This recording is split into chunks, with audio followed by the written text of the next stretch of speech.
person. But I am honored to be here with Corona SDA Church.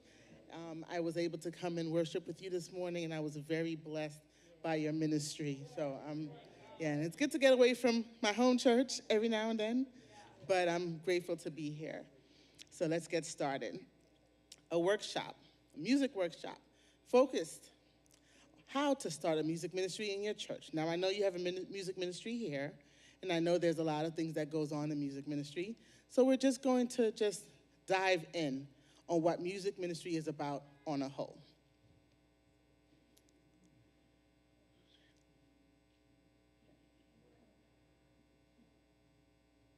Okay. Working with leadership, working with the pastors, the elders, and the board. Where are the music leaders here besides Ms. Heather? Any praise team leaders or former ministers of music or music coordinators? Yes? Yes? I see you back there. And so you know that working with leadership, it has its ups and its downs. Sometimes you have a leader that supports you and supports your ministry on a whole, and you get whatever you want. Then sometimes you have leaders that may not even see eye to eye with you, so you are met with challenges. So what do you do? We're going to get into that later on. We're going to talk about how to lead a music team, choir leaders, choirs, praise teams, even musicians.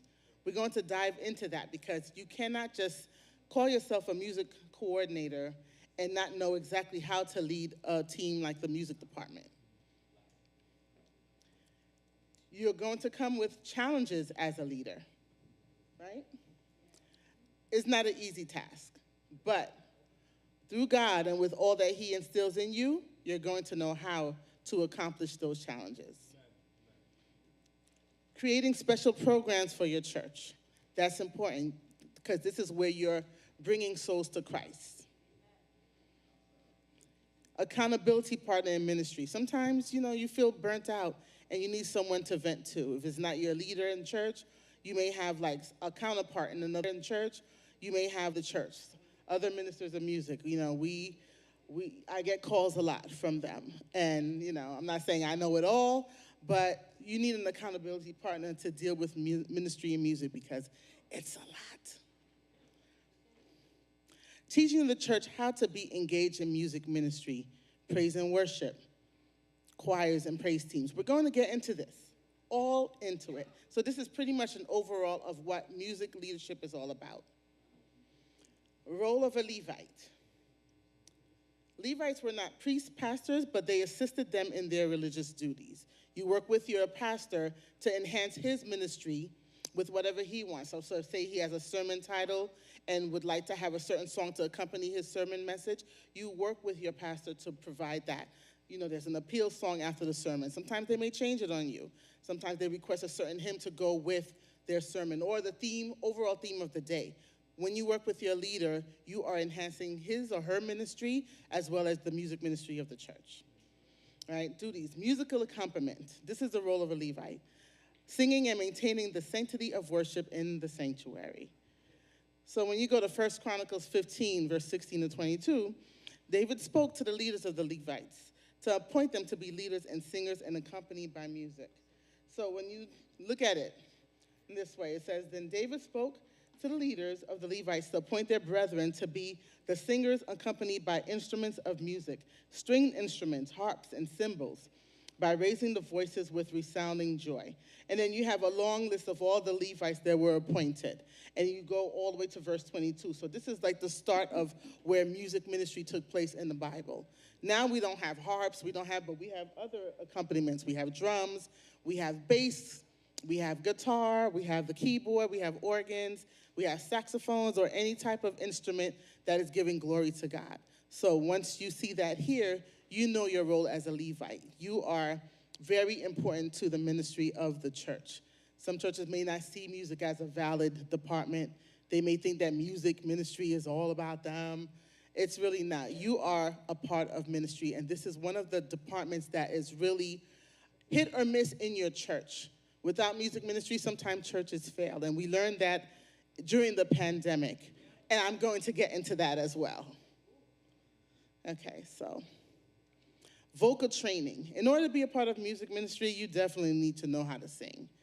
And in order to sing, you need to have vocal training.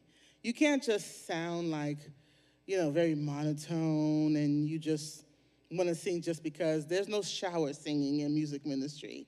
You need to know what you're singing about. So vocal training is very important. You have to create a budget for the year because music ministry productions are not cheap.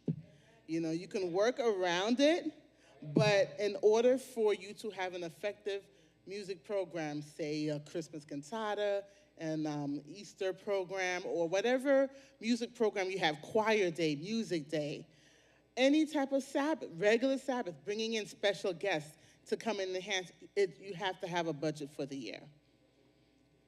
Yeah. Working with other departments. Now, this is very important.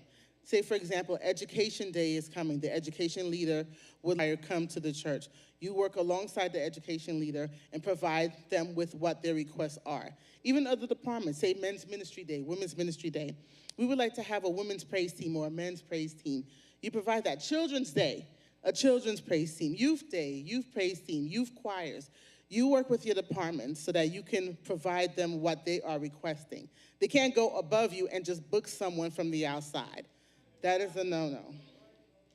I feel like every department should work with your music ministry to provide that, what they would like to have. You can't just invite someone outside because why? We, the music department, need to make sure that they will present their music ministry effectively. They need to know how to sound good. So I usually request a YouTube video or some type of proof that they will be able to enhance the music service. Not because they're your friend or you teach at this school, or we need to make sure that we vet who is coming to minister in your church. So I highly recommend that. Yes, exactly. Getting the respect you deserve as a music leader of your church. Yeah, sometimes you get the disrespect.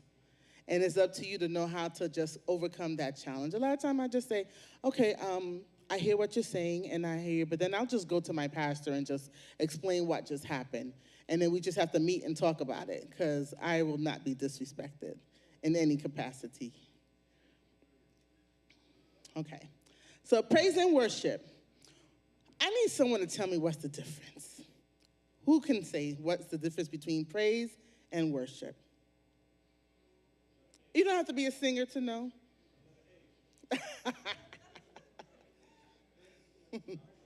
Anybody want to take a stab at it? Praise. What is praise to you?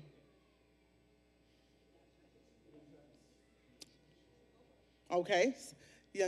Giving thanks back there. There is a difference. Yes.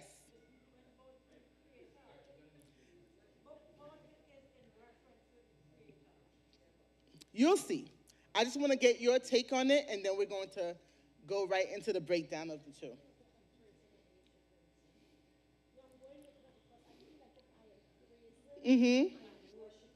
All right. And it's true. The two coincide together. But here we go. So praise is an outward expression of recognition and appreciation for God's attributes and actions. Okay? So if you go to Psalm 96, verse 4 to 9, and if someone have that, because I should have had it up there to read it for you. Okay, we're going to get there. So if you go to Psalms, read it? Yes, please.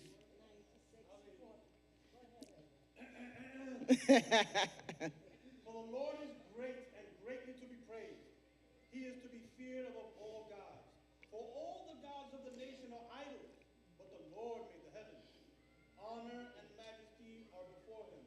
Strength and beauty are in his sanctuary. Give unto the Lord, O ye kindreds of the people. Give unto the Lord glory and strength. Yes. Give unto the Lord the glory due unto his name. Bring an offering and come into his courts. Oh, worship the Lord and come into his courts. Lord, in the beauty of holiness. Fear before him all the earth. Yes. That is praise. You just giving your outward expression of praise to who? To God. That's praise. Now let's get into worship. Worship is a deeper and more intimate act of acknowledging God's sovereignty and placing oneself in a posture of humility and reverence, which can include praise as a component. You see the difference? Someone can stand up and you hear the song and they're saying, oh, I am getting with that song. I love it. I am giving God all my praise. But when you have something that's burning inside of you, when God has delivered you from circumstances, from foreclosure, protection from an accident, making your loved one get better, finding that financial support that you needed so that you don't lose something, that is a deeper connection. And because of that, you give God your best praise. And then you go deeper inside and you just worship. So when you see someone standing and giving God their best praise and they're worshiping, you see the tears fall down. Their hands are raised, or they're just shouting to God with all that they have went through and all that they have accomplished in life that is hard for them. That part is worship. It's deeper inside. So while you are still giving praise, there's the worship part of it. And then when you put them together, it's praise and worship. So a lot of times when you start service or praise and worship set, sometimes you start with a high song. You get the people together. You get them up and then you start clapping your hands. You start singing. But then once the song goes into a slower tempoed song, you start to realize, wow, God has been amazing. He is great. And with everything that I have been through in my life, I'm just going to give him my best praise. And then you go into worship. So that is my take on praise and worship. And let me know if that works for you. Does that make a clear statement to the difference between praise and worship? Yes. Yeah, I just wanted to add to that what I heard also that I take into context is praise is almost like you're thanking him for what he has done for you, and worship is you are worshiping him for who he is.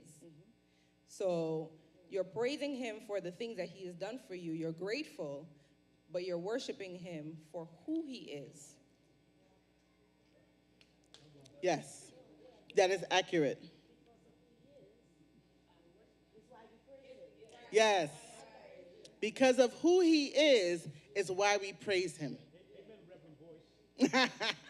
Yes, so don't be shy during praise and worship. Don't just like I saw the young people up here. While I was looking for parking, I was watching on my phone. And I'm watching, and I said, okay, there's some people getting with them, but then some of you were staring at them. And, you know, they're trying to give their best praise to encourage you to worship with them. You see what I did there? They try to praise so that you can worship. So I need you to be able to do that. Whoever is up here, it's not easy being up here doing praise and worship. It is not, you know. You're trying to have corporate worship. You know what corporate worship is? It's when everyone is in tune with what is happening. We are all one entity. We are giving God our best praise as one church. So when they're up here, they're not up here for show. They're here to encourage you to give God your best praise. Don't be shy with it. Stand up and give God your best praise. If you need to clap and sing and cry, it is okay. Only God knows what you have been going through, and it's for people to see what you have been through during the week that you have to give him your best praise. Yes. So, praise teams. Speaking of praise teams, the purpose of a praise and worship team is to what? Worship God and there it is. There it is. They're not just up here to look cute. They're up here to lead the congregation to worship. Prayer is the key to being in tune with God in order to prepare the praise team for worship. It's prayer. You must pray. You must lead a prayer. If you're going to lead praise and worship, you need to pray. If you're in charge that week, you need to be prayed up all week so that you know how to minister to the people, especially if you had a tough week. Have you ever seen a praise team leader come up and said, this week, I really didn't feel like getting up here? And it's really the truth. But because they are on assignment, they are a Levite, they have to do what is best for the church, for the leader who's going to give the word, and they have to prepare the sanctuary to be able to be in worship. So when the pastor or guest pastor comes up, guess what? we are ready to receive that word. You see? They're all in the same. We're all just doing what we have to be blessed by God's word. If you are just playing or singing with no worship, then you are not fulfilling your responsibilities. It doesn't work. Don't think that because you sing and you have an album and you all over the world that, you can just come up here and sing. No. Singing incorporates worship. You need to come up here and worship, not just playing around and singing and showing your riffs and all of that. I don't care about that. I want to see what your worship is, and that's the most important thing. You are an example of how we should praise God in corporate worship. It's not about self, I just said that, and showing off your talents or making yourself look good. You may not mean to do that, but just be mindful of how you lead. That is very, very important. So, culture and vision to start a praise team. Let's just say that we have a church and there's no praise team at all. We have choristers. Shout out to the choristers. I know who was a chorister this morning? I saw. There you go back there. Choristers are important. Listen, I grew up on choristers. My dad was a chorister, okay? And I just love it because they're what? Leading the church in worship. And choristers, because they're by themselves, they have a lot to do because they're alone. And they're trying to get you to sing with them. Praise teams, there's like 10 of us up here. And they're like, oh, yeah, we're here. But a chorister, their job is very important. So this is also for our choristers and our praise team. Establishing guidelines for your worship team. You need to have guidelines. You need to make sure that each praise team know what their duties are. You have to look the part. You need to study your material. If I'm giving you a song on Monday, by like Thursday, the words should be memorized. Yes, there's screens, I know, but I'm over screens, I know. School with it. I don't like to see paper. I don't like to see phones in hands. I don't like it. I don't like to see phones in hands. I don't like to see paper. I don't like it. Yes, there's screens, but guess what? Internet conks out. Whoop, there go the screens. What are you going to do? All right? Memorize, do your homework. All right? As a worship leader, as a choir leader, we do a lot of work to pick the songs. Do your due diligence and study your material. Auditions. Yeah. You can't just say you could sing. I need proof. So you will audition. Now, church choirs are different. Because a church choir is a church choir, we're going to get to choirs. You don't have to really audition. We take you as you are. But if you're on the praise team, no, seriously, we do. But for a praise team, you are up here and you are the face of the music ministry because they're watching you. You can't just come up here and just do anything. We need to make sure you know how to sing an alto note so that you don't go from alto to soprano, and then we don't have an alto in the praise team. Like, what happened to you? Where'd you go? You went to soprano? I thought you were an alto. So I have to audition you to make sure you know what you're singing. Okay? Training. Again, vocal. Vocal training is very important. You need to learn how to sing those high notes, learn how to breathe so you can hold those notes so you don't crack. You need to just learn a lot. How to blend. That's very, very important. Rehearsal schedules. Now, a lot of times rehearsals are on Fridays or on Sabbaths or anything like that. I've learned that sometimes rehearsals could be on a Tuesday or Wednesday after prayer meeting or even on a Thursday. Why? Because you get everybody. A lot of times musicians, depending on your church, a lot of musicians are not Seventh-day Adventists, okay? A lot of times, I'm just being honest. They get gigs on Fridays, right? And they don't show up to rehearsal. So what do? You're stuck with rehearsal and no musician. But there are times when Fridays, if you're a commuter church, like I just found out, Corona is a community church. Because I know driving around here, there's a lot of Spanish people. And it's beautiful to see. The denomination around here is different. But I know a lot of you travel from far. I know my church is a community church too. Everyone doesn't live in Park Slope, Brooklyn. Only one member out of all of them. Everyone comes from Jersey, Pennsylvania, the other side of Brooklyn. It takes me sometimes 45 minutes to get to church, and I'm in the borough. Sometimes Fridays are hard because it's rush hour. So guess what? If I'm going to rehearsal on Tuesday, I will go to avoid coming on a Friday. That's just me. So sometimes you don't have to do rehearsal schedules on a Friday. It's not set in stone. You can choose another day to do rehearsals. Skills and responsibilities. In order to teach your teams how to sing, you need to be skilled at what you do. You cannot be a praise team leader and not know how to teach your songs. Dress code.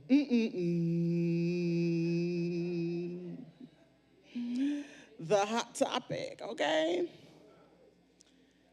You cannot come up here and look the part of someone that will distract. You have to dress according to how you look. That you don't be sexy for Jesus, is that to say? Showing all of this and your whole DNA. Please, for the love of God. That goes for the men too. You need to learn how to dress according to your body and to be worshipful. Like, you just have to really wear the right garments to be up here so that you don't distract. And I don't even need to go into it. You already know, okay? So, dress code, sometimes you could do color coding. Sometimes you don't have to. Sometimes, there may be a time where it's a special day you want to just do the all black. I know Oakwood University does all black every week. Do I like it? No. But guess what? It works for them. So you find what works for you to avoid having that discussion about dress code. Sometimes you're just going to have a couple of scarves around because guess what? Sweater. If someone's coming up there a certain way, you just wrap them up, or guess what? You just don't let them sing. That is not a problem too. You just have to make that decision to avoid being a distraction. All right. I know that's a topic. I hear y'all talking in there. But I have to bring that up. Communication tools. So, how do you send out your messages to the praise team? Give me an example of one way. Group chat, WhatsApp chat. You name it and everything. Corona SDA praise team. There you go. Corona music. There you go. There's different ways. So if someone says, I didn't get your message, unacceptable. On a certain day you're going to get the music. Look in your group chat. Don't mute it. Don't silence it. If you do, make sure you pick a day to go look at it. Check your emails if you have to. Notify them. We have this thing called Planning Center. I know the media team usually have that. In there, you can put who's on duty, and then they get a notification, and then in that notification, they click yes or no if they're going to be on duty. That's another example. But sometimes people don't even look at that. So you resort to the normal way of doing a group chat. Social media, if you create a private group and put your praise team on there, they have another place to look. There's many ways of communicating to your teams. Expectations on a successful team. Your vision for the worship ministry. Everyone should know what music ministry is all about. What your worship ministry is about. What is your goal? Standards for musicians and worship leaders. Yeah, musicians too. I know I saw some of them in here. Musicians should also be included in everything because where's the musician? Ah, there you go. Listen, I have something for y'all too. Because, they're a part of, sometimes they feel like the musicians don't get any type of acknowledgement. They should, because without them, how would we sound? It goes hand in hand. So we must respect our musicians. So preparation for a service, song choice. What song should we sing this week? What is the theme for this week? Scriptural reference. Make sure your songs are scripture worthy. You can't just sing a song and it's not part of our doctrines. Sometimes if I'm confused about a song, I'll speak to my leader. What do you think about this song? Do you think it sounds, my leader, what do you think about something that is part of what? Because, you don't want to sing something and then someone says, but that's not, we don't sing about the rapture or, I'm just throwing that out there because you just have to really be mindful of the songs that you pick. If you have any questions, ask someone in your leadership because that is very, very important. You love the song, it sounds good, but guess what? It may not be what we sing about. So just be very mindful of the songs you pick. Practice, practice, practice. Songs and lyrics. You see in parentheses? Memorize, please. Hold on. Okay. During the service, your body language. You can't be up here trying to let the people of God worship with you and you're like this.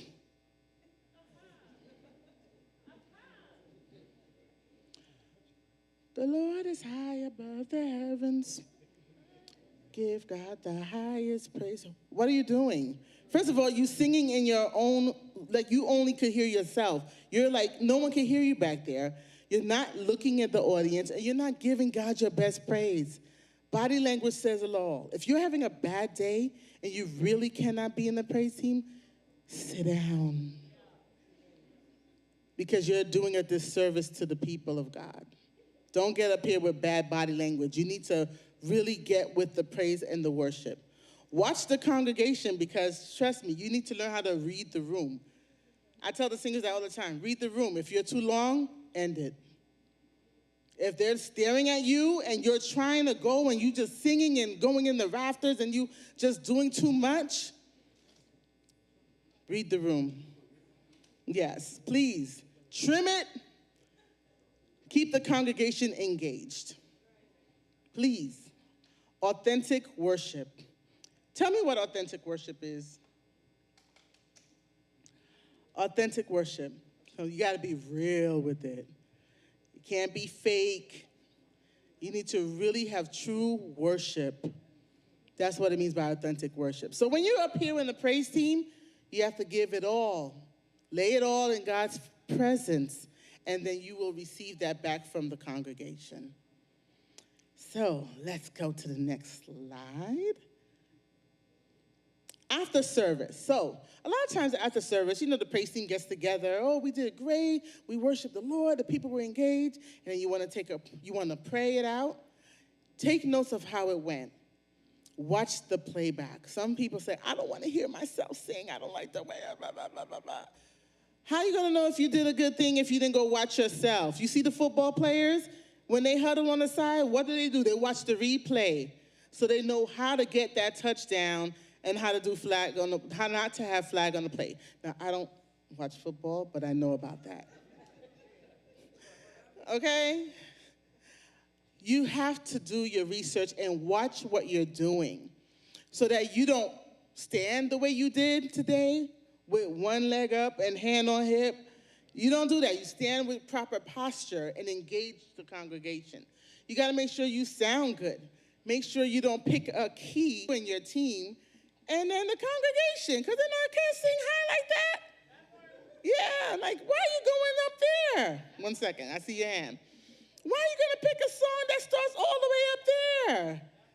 You can't even do that. So please, watch the stream. Everyone's on YouTube now, thanks to the pandemic. People have YouTube service. Before, you still have the conference calls. Remember that? Now everybody's on YouTube. Watch the streams. Feedback. Ask your leaders for feedback. Ask members. Your honest opinion. Go to the children. They will tell you. Oh, you screaming up there. Auntie, you screaming up there. I'm sorry. But you look good, though. Get your resources from outside sources.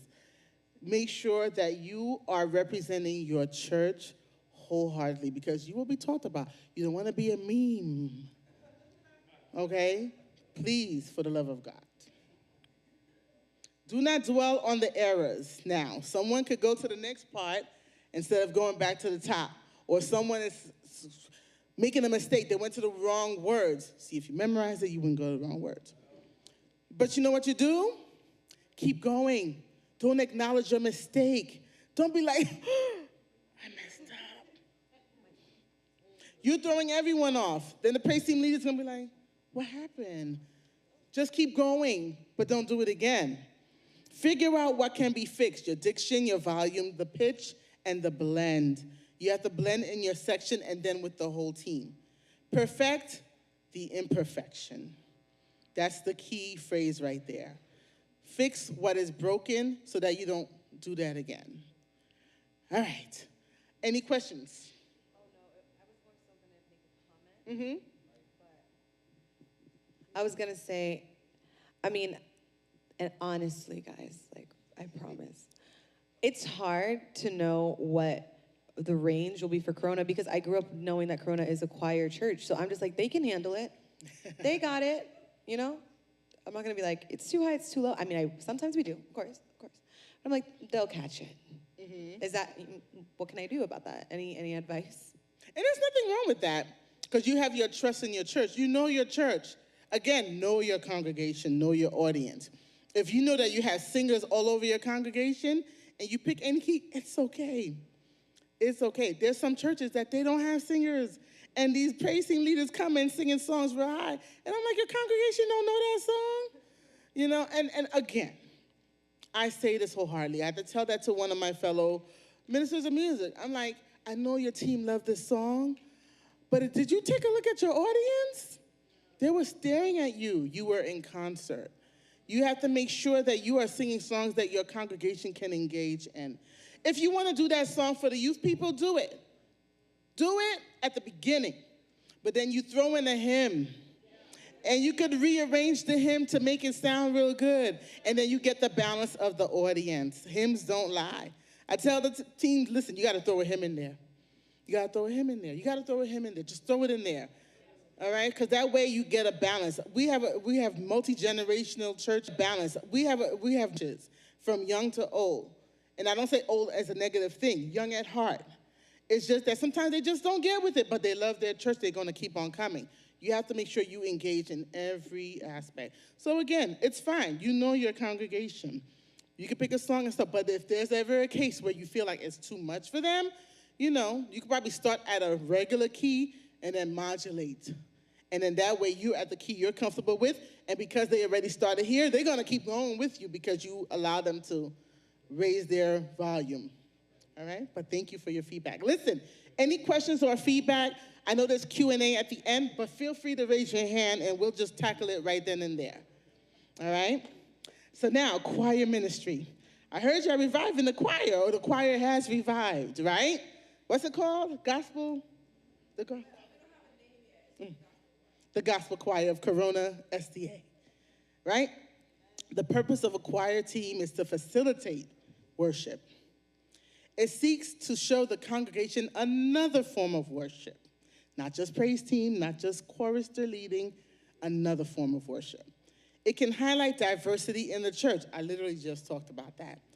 Your age, your gender, your vocal range. For example, children's choir, youth choir, young adult choir, sanctuary choir, AKA the senior choir, males chorus. I know you have a great one here. Yes, I heard y'all. I know y'all. Women's chorale. There's different things that you can do. Vocal range. You know, the senior choir, you bring out the classical, Handel's Messiah. I love that stuff. I grew up on that. That's choir. It highlights the diversity of the church. It provides another way for members to serve. If someone just can't be an usher or they can't be on the hospitality team, they don't have technical savviness, guess what they could do? They could sing in the choir. And that's why I said the choir is open to anybody. Trust me, we have tone-deaf people in the choir. But guess what? They are faithful and they will come to rehearsals on time. You just put them away from the microphone. But they're there, I swear. Like, you really do. And they are going to really love being there because you took the time to work with them. I worked with someone that couldn't sing a lick. They had But then guess what? After like 6 months in and they practiced, they went from third row to front row. You just got to learn to work with them. There's hope. There's hope, Lady Thompson. There is hope. Yes. So don't give up on them. The choir is for everybody. It helps produce good congregational singing. All right? Because when you're singing that hymn, seeking the lost, that's when you see the bass have revived themselves and they're like, going afar upon the mountain. Yeah, the bassists revive themselves, okay? Right? So it helps promote teamwork and church fellowship. It elevates the church membership and saving, everyone says it, and for, that's it. So how to start a choir from the beginning? Let's say you don't have a choir. You start to recruit. Every week, if I'm hearing someone singing real good behind me, I do this. After church is over, I go right to them. Hi, my name is Rhonda, Jules. How are you? Do you sing? Are you a visitor or, do you sing? Would you like to join our choir? We rehearse right after the service. Or, would you like to just come and sit, and if you like it, you join? There is no harm in doing that. Guess what? Because you acknowledge their abilities, they're going to come. They probably were too shy to even go to the choir, but if someone invites them, they're going to come. So everyone is a scout. Listen for those voices in the audience, and you direct them to your choir leader or minister of music, okay? And just let them know, this girl was singing real good behind me. You got to put her in the choir. Everyone is a scout. And watch your music ministry, your choir, enhance and grow, okay? Word of mouth, church bulletins, social media. We're recruiting alto, soprano, tenors, and bass. Get the word out. Support from church leadership. When the leader of the house comes up there and says, listen, we have a choir. Listen, if you want to sing with the best choir in Queens, I need you to come to rehearsal right after church. Once the pastor gets up there and says it, that's it. Oh, I'm coming because the pastor has faith in you, so you're going to come to rehearsal, okay? Right, Pastor Thompson? I know you do that. Right. Musician support, music director, choir band leader. Type of band needed for the choir: organ, keys, bass, drums, saxophone, or whatever it takes. We have to support our musicians. We need a music leader. And you allow them to lead. Create a band leader and then let them learn how to interact with the musicians. Get them to rehearsals. Let them know what the songs are. And just make sure that they are included in all communications, because they said, oh, I didn't get this song. Why didn't you get it? I don't know, you didn't send it to me. Check your email. Just make sure that you communicate with your band leaders so that everyone is in one accord. Choir orientation, let them know when the start date is, register your choir members, and then you begin. Choir preparation, again, vocal training, because even though we're including the whole church, they still need to get vocal training. Break them up into sections. Depending on the choir, you may or may not need a bass, but it would be nice to have. Song selections, again, pick the songs that are right for your church, for your choir. You can't do a Ricky Dillard song and you can't sing like Ricky Dillard. Because you sing Ricky Dillard, you're going to sound like heritage singers. Trust, they don't go. They don't go. Just please, pick the right songs.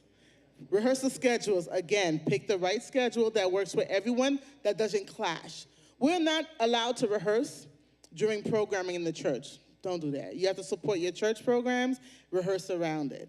Unless it's okay with leadership, I swear, just please. Just try to do that because you get the support and then you support them. Ministry, let them know. Choir is a ministry. Don't think that it's not. It is a ministry. Ministry. Dress code. I will put you in a robe in 5 minutes. Trust me. If you're not looking the part, get that robe over there. Get it. Get the robe. Cover up. Cover up. Please, just dress the part. Dress the part.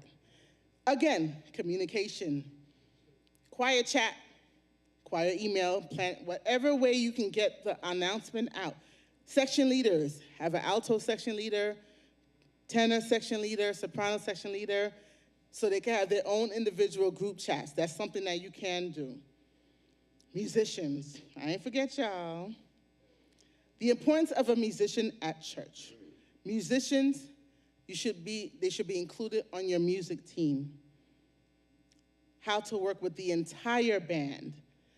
Challenges between singers and musicians. Do you have any challenges Musicians and singers?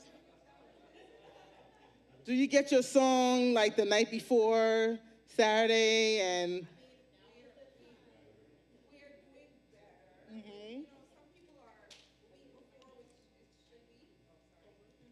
We're getting better. Some people are the week before, you know, we want it the week before, and you know, you have some people that come in a few days before it's time, but we're doing much better. And the musicians are great. They can adjust quickly to the songs. So Nice. But we do encourage them to submit their music at least 1 week before. Yes, that is ideal. Why? Because they're learning, a praise and worship set is normally what, 15 minutes? 10 to 15 minutes. Sometimes when you are feeling it, it'll go to 20. They need to learn all the songs, so you have to give them time to practice. They may play for the biggest artists in gospel history, but they still have to practice. So give them the music. Choir directors, give them the music. Whoever is your accompaniment, give them the music in a timely manner. Respect their time so that they don't embarrass you and just go clink, clink, clink, I don't know this song. And then you're singing a cappella. Not that there's something wrong with a cappella, but some songs need music.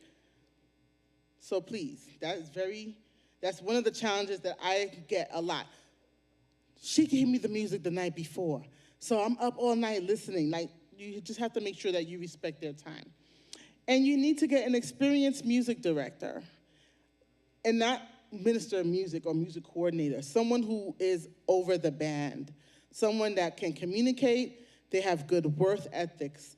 It'll be nice if they could read music, but it's not necessary depending on the type of song. But it would be ideal, because there are times when you need someone that can read and play a hymn that, like the pastor may just say, hey, I want like to have this hymn.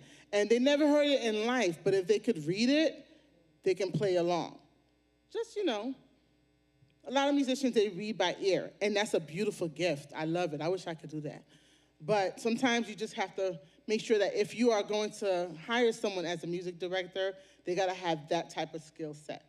And align with the vision of the minister of music or music coordinator for vast programs, because when you have programming, choir day, they need to be available, and they need to have rehearsal times and to be able to rehearse with the choirs or groups so that everyone is all together. Singing versus ministry. What is the difference? Can anyone tell me?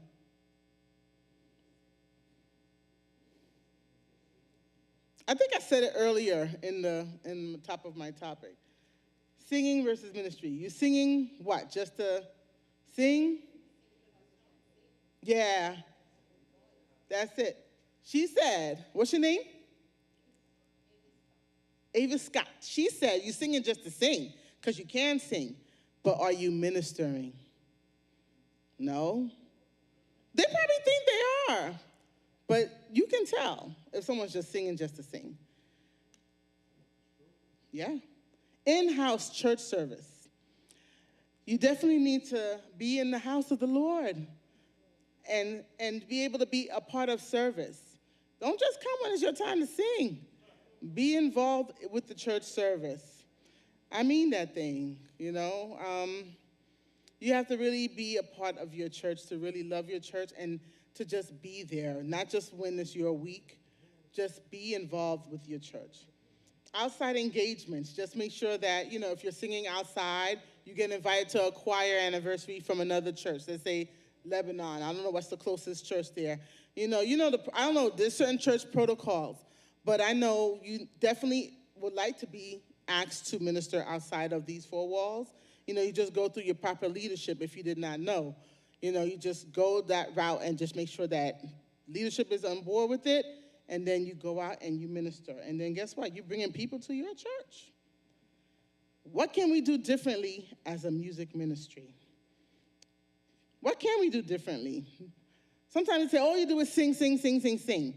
And why did I say in-house church service? Like, you can do things to represent your department, but you're aligning with community services. If they're going to nursing homes, you tag along, and then you could sing to the people that they're ministering to. That's what I mean by what can music ministry do differently. Thanksgiving food drive, you can be a part of that and just show that music ministry can do more than just sing. Pre and post-pandemic. So before the pandemic, I heard this church had 7 choirs, right? A long time ago. So then the pandemic came. You know, other things may have caused it, but the pandemic sealed the deal. A lot of choirs disappeared because you couldn't be next to each other. You had to be 6 feet apart, and you couldn't do it. So then, before the pandemic, we had 50 people, 100 choir members, 7 choirs, and all that went doo-doo-doo. So now, during the pandemic, what did we have to do to keep music ministry alive? Videos. You remember that? The squares. We call it the squares. Brady Bunch. Everyone did videos, and then we had a banging audio team that put all the squares together and just blend it all, and then voila, Brady Bunch videos. And I say that with love because we had to do that too. A lot of churches had to learn, and that's when media ministry became extra valid because you had to have a skill to keep that together. People were singing, recording themselves, and then broadcasting, recording themselves, testing it on our YouTube channels. So that was just another thing that we had to go through. And then how do you bring the choir back after that? Everyone wants to stay home. They're scared to come out.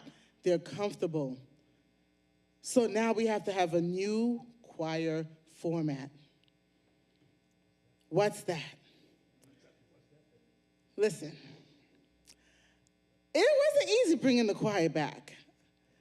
I know for my church, we have 4 choirs, and there was the children, the youth choir, the young adult senior choir, and then we had like the mass choir, everyone together. And then the praise teams formed 1 choir. So 5. But to get them to come back was hard. Nobody wanted to come out. Nobody wanted to come. The praise team was the only music ministry that was holding it down during the pandemic. And, you know, I give all praise teams and choristers, I commend you because I know that was a lot of work. You had to keep the music ministry together. So now that we're outside of the pandemic, prayerfully, we don't go back into one, how do you bring the choir back? Recruiting, get the phone calls, remember where you came from, show your videos. Remember when we did this concert? Let's bring this back. You know, HymnFest 2.0, like do something to revive the choir ministry. And I guarantee you, they'll come back. They'll come back. Start the senior choir again. I see all of you want to sing so hard. I saw y'all singing today. And you want to sing in a choir setting. It enhances the ministry of the church. I didn't just say music ministry, the ministry of the church. So bring that choir back. The gospel choir is in full effect. Yes, I am glad. We have children here. I saw them. Just bring them all back because I guarantee you that will definitely boost up the morale here. Try to find that person. Everyone is a scout. Everyone find a member. Bring one in and bring them to Ms. Heather and let them know they want to be in the choir. That's the new choir format. You just got to try to bring it back together. You don't have to do everything that you did before, but it would be nice to just try to revive it and then come up with different formats of rehearsing. All right. So now it's Q&A time. Any questions for me?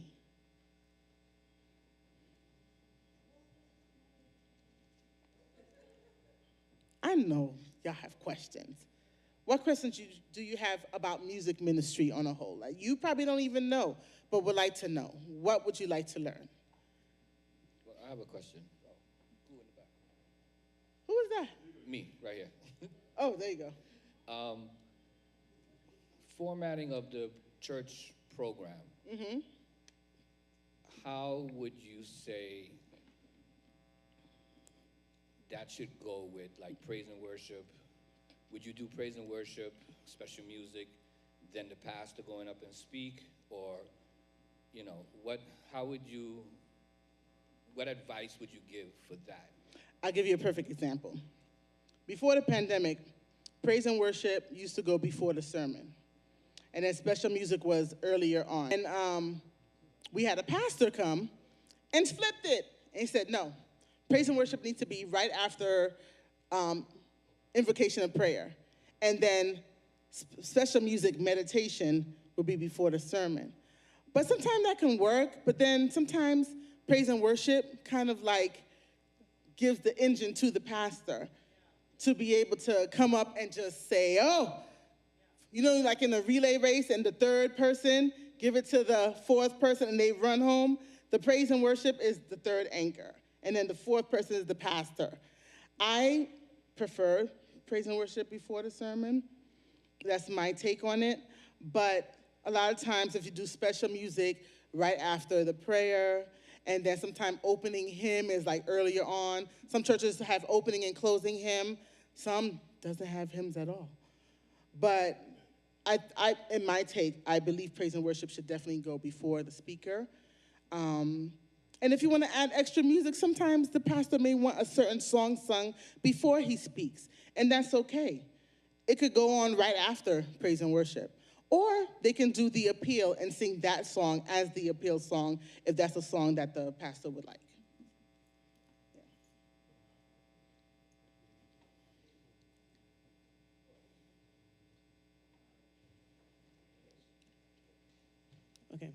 Okay. Thank you for that, by the way. I think having that order makes a lot of sense as well. My other question is, I guess, thinking about teaching new songs. So I grew up in this church, so I absolutely do enjoy hymns. I may not know all of them, but I do enjoy hymns, so I like putting them into praise and worship. But it's also really cool to teach new songs as well. And so what is some of the some tips that you have for teaching new songs? Like, what can that look like practically on a Sabbath morning for praise and worship? Well, yeah, I saw the young lady today said, I'm going to teach you a new song. And I like that because she was letting you know the song is going to be new. And she encouraged you to sing along with her. I don't know if she's here, but I like that because that way you're letting the congregation know you're about to learn something new. And I want to engage with you. So you pick a song that can be easy. And you kind of break it down like if you're doing choir rehearsal. So you're just saying, hey, sopranos, this is the soprano part. You sing the soprano part, then the audience sings it. Alto part. It doesn't have to be long, but just parts of the song. And then say, let's all sound like one big choir. And then you do that. I think that will definitely get the audience attention because then now they're learning a new song and they're engaged with your praise team.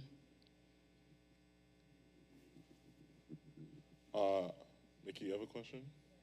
Okay, we'll go to Mickey first. Okay.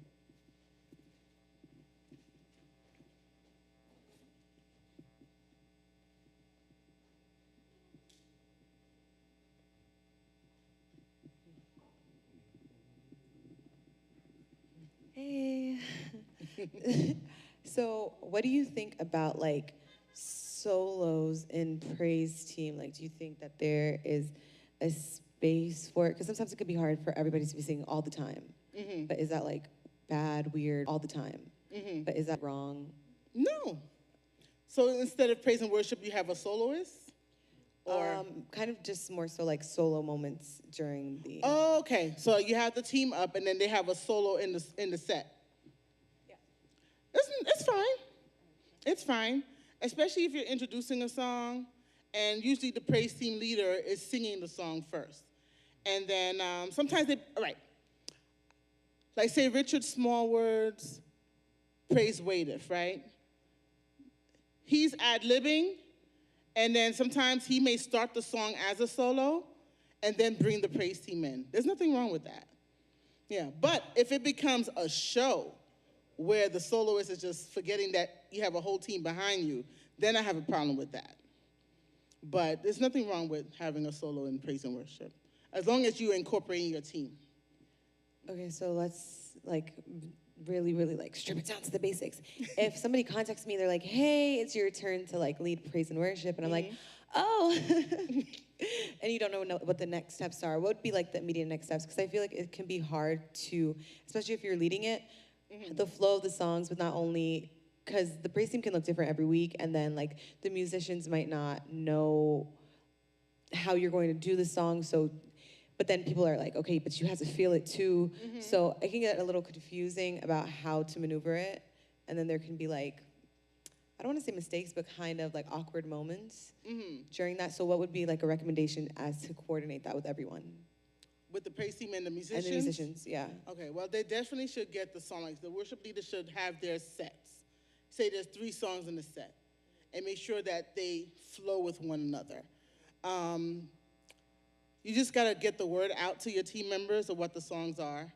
Work with the band leader, that's where they come in, and let them know these are the songs, this is the order, and you have to have rehearsal.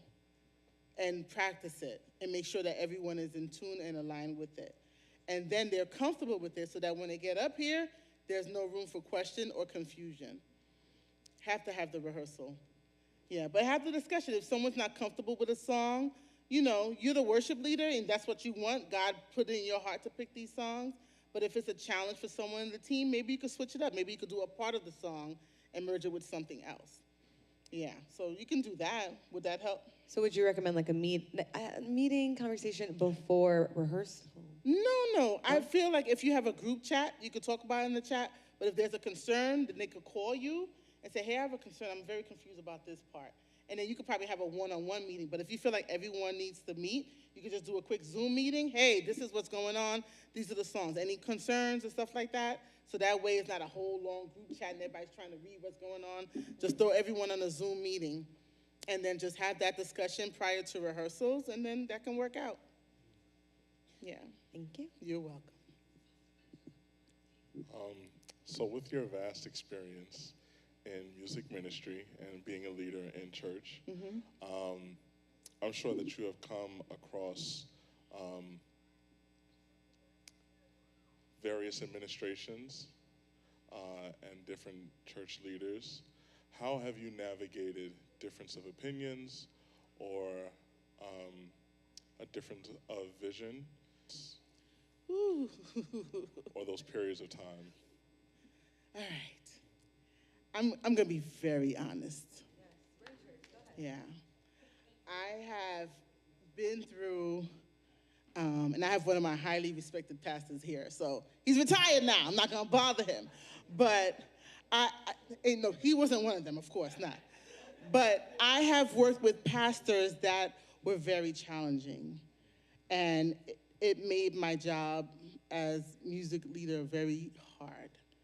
And our visions were not aligned. And as the music person of the house, I was respectful, but I would challenge them to see my vision and see what this vision will do to enhance the church. It is your job as the music person to let them know this is what God has put in my heart, and this is what, we're going to do, and I need you to be on board with it. So sometimes they will say your program doesn't make sense, and they will say they are not going to fund it. You will get that. I have gotten that. If we have to fundraise for something because they don't want to give you any more money, they will try to tell you you have no right to do that. But if you're not going to give me any money, what do you want me to do? That we have a big concert coming up. So you just have to do what you have to do to support your music ministry. Leadership will take you there. And you just have to have that direct conversation with the leader and let them know, listen, I need you to be on board with this. Paint the picture so that they understand. And if they still don't see it, trust me, the day of the concert, you know what they're gonna do? Sister Jules, that was wonderful. That was wonderful, excellent. And you're standing there like, this person really tried to sabotage this concert. And he's standing here like, this wasn't gonna happen because of you. And I'm being very honest. You will encounter leaders that will take you there, but you have to stand firm on what you believe your music ministry will be about. Because once they see the fruits of your labor, they will take a back seat and say, I am very happy that we went that way. And I'm like, if only you knew what you put me through before this. But you just stand and smile and just say, okay. But it will happen. Yeah. I have been discouraged. I have. And for me to be, let me just be transparent with y'all. I have stepped down from my role, bless you, as music leader because of a challenge with the pastor. And I did that for my sanity and for my spiritual growth because it was just not working. I had to step away from what I love to do. And for me to do that was hard. And I needed to do that so that I didn't have a battle with the man of the house. You know, I didn't feel right leading this church, and I did not have a good relationship with the pastor. I'd rather sit this one out and let someone deal with it than for me to have to fight every week. So that was the most, that's where I literally, so that was the most, he was like defeated because I felt like I let my church down. And even when there was an interim, I still got the calls. Please come back, we're suffering. And I felt bad. I felt really, really bad. Like that was one of the lowest moments in ministry for me because I felt like I let my church down, but I had to think of me because I felt like my soul salvation was going down the wayside. And I had to step away, regroup. And then when the new pastor came in, he heard about me and said, I need you to come back. Then I said, all right, I'll come back, but it has to be this, and that for me to come back. And they met those needs, and now I'm back.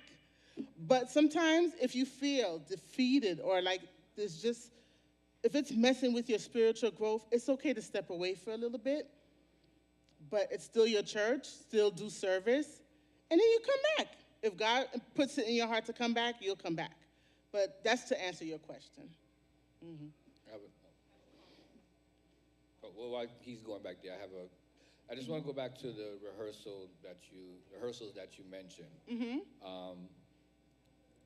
What are how many, in your experience, how many rehearsals do the praise team usually have before they have a sound check with the band, with the band or with the AV department? Well, if it's a praise team that's very used to singing with one another, just one rehearsal. And we try to have one rehearsal with the band.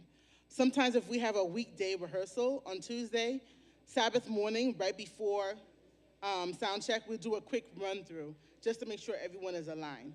But usually I would say a maximum of 2 rehearsals. So one with the band and one without? Yeah, like vocal rehearsals and then with band rehearsals. And then the night before, Yeah. you guys do sound check? Sometimes. Okay. If you have the AV team member that's willing to do that, I encourage it. Yeah. Mm-hmm. Or tell them to come to your Tuesday rehearsal if it's on a weekday. But if you do Friday rehearsals, it's good to have media ministry there. Mm-hmm. Hi. Good afternoon. Hi. I'm trying to find the right words. I'm trying to find the right words, really, about music. This church has weathered many storms, and we've had tremendous music in this church. Let me just say that. Mm-hmm. I think for some of us, I'm old now, but I'm saying us, is that the Young at heart. The spirit is willing, but the flesh is weak. And so, wherever some of us would like to contribute to, I'd like to be a part of a praise team with my own age group people, but it's hard. And I think what it is nowadays, even pre-pandemic, mostly post-pandemic, the time is not there to put in. I have to be honest. We have so many things doing with our jobs, with church activities and different things, that the time to put in worship for praise and worship is not there. I think perhaps what I would like to hear a little bit more, maybe if you have something else to say, you could add to it. Use what we have with what we have. Follow what I'm trying to say? I get it. How do we use what little we have? And I know we're trying here with the music department here is good. Mm-hmm. But for some of us, we would still like to contribute. Flesh is weak. Yeah. I say this. Before the pandemic, everyone rehearsed on a Friday, 7:30 in the sanctuary. Now, nobody wants to leave their house on a Friday. They want to go straight home after work. They're tired. So you know what I did? All right, everyone's here after service. ABC choir, let's meet by the piano right now. But you get the word out. Rehearse immediately after service. Everyone is here. Everyone is still here. Give me 30 minutes of your time, and then you can have lunch. Because if you try to call a 4 p.m. rehearsal, guess what? No one is coming. I'm speaking from experience. I will stand up here by myself. Everybody belly full, they're kikiing and laughing real hard downstairs, and I can't get nobody to come to rehearsal. So the alternative, and it works for some, is to rehearse immediately after service. And when you do that, everyone is here. No one goes downstairs or upstairs or wherever you go. You come right to the front. Don't divert. Immediately in the front. Have the leader or whoever, the elder on duty. ABC choir is meeting to the right-hand side of the sanctuary. Everyone come on up. But as long as it doesn't disrupt service, because if a service ends on a high, you don't want to quench the spirit with a choir announcement. Go in the group chat. Hey, everyone, we're rehearsing right after service. Meet up front.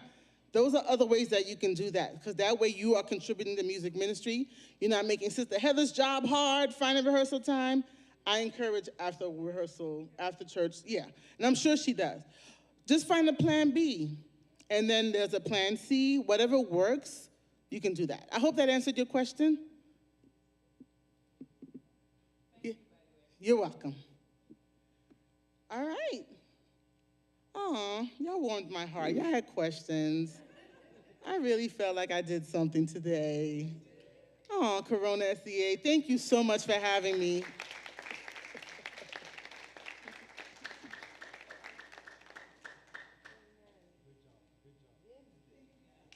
Thank you so much, Rhoda. How many of you enjoyed that? That was great, right? I hope everyone receives something from it. And when you see someone praising and worshiping, don't look at them weird. They're having their moment, right? And if you feel like joining a choir, a praise team, or anything that we have here, just see myself, see Jonathan, Brother Brady, Joe, Carmen. I still have you. I'm just looking for an alto. We're almost there. Does anyone have anything that we can interject before you come up? Oh, they're asking for you to sing a song, Rhoda. Oh, well, to lead us in a song. Okay, to lead us in a song. The only thing is I see the drummer, I see the bassist, I don't see the piano player. Oh, okay.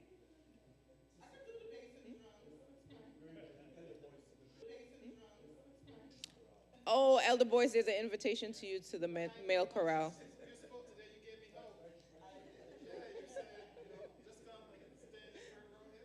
Yeah, the third row. I know you might move up.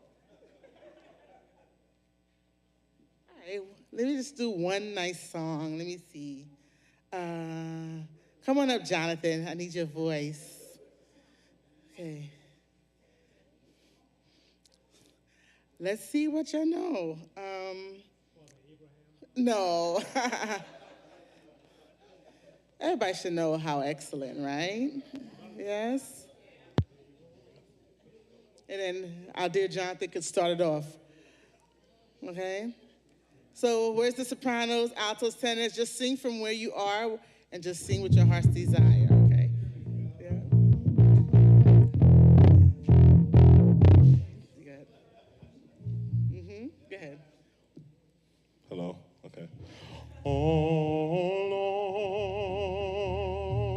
Lord, how excellent, how excellent. Sorry. How excellent. Yeah, it's a little high. Let's do, Lord,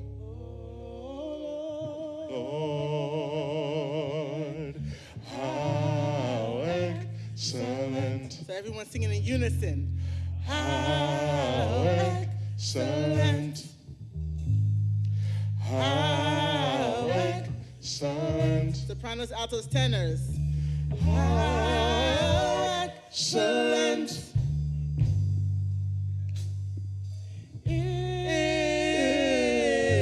is thy name. Back to the top. In unison. Oh Lord, how excellent. Oh Lord, how excellent, how excellent, how excellent, how excellent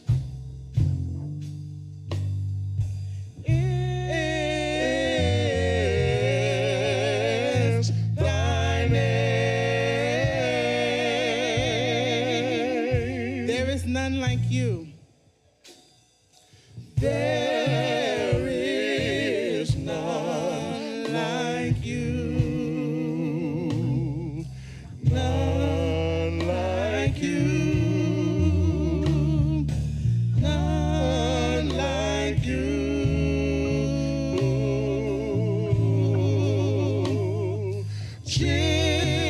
Jesus, excellent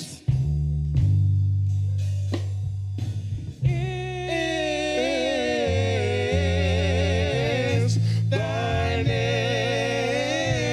In all the earth. In all the earth. Come on, tenors in the house. In all the earth.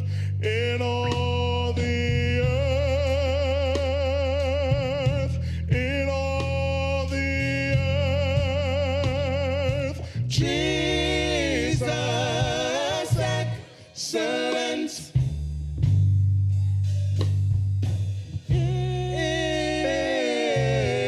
is thy name. All the altos join in. In all the earth. In all the earth. In all the earth. In all the earth. In all the earth. In all the earth. Jesus, excellent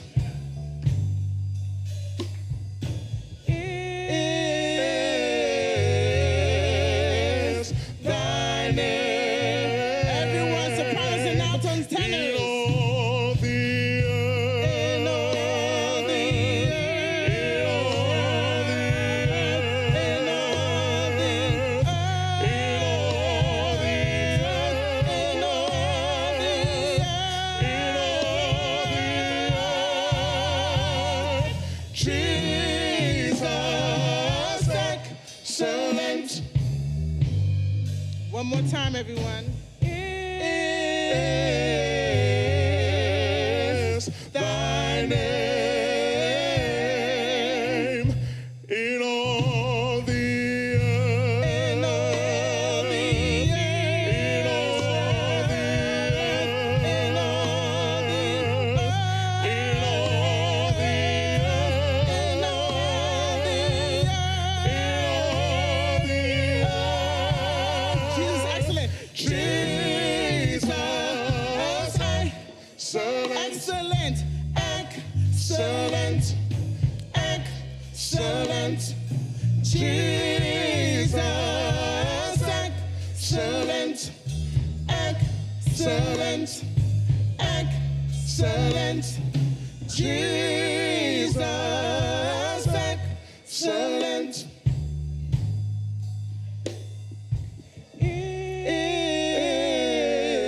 Is thy